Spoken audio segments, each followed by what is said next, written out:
สนายกับประตูขี่รถถีบคักเนาะม่วนบ่ ไปเลยวิววิววิวไอ้สนายไปเลยไปเลย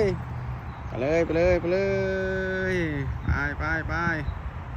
หักเทวีขี่รถถีบประตูกับหลานเก่งเดี๋ยวยกเลยหนาวนะยกเลยไปประตูก็ได้ไปขี่ไปเลยโอ้น่าเบิ่งรถเด้อไปเลยไปสองคนพวกเจ้ามาแล้วมาใส่ละขี้พูดยกลอยยกอีกเก่งนะประตูก็ยกน้ำหวานประตูอะไรยกโอ้มาดูปื๊ดเนาะเอาบอลลี่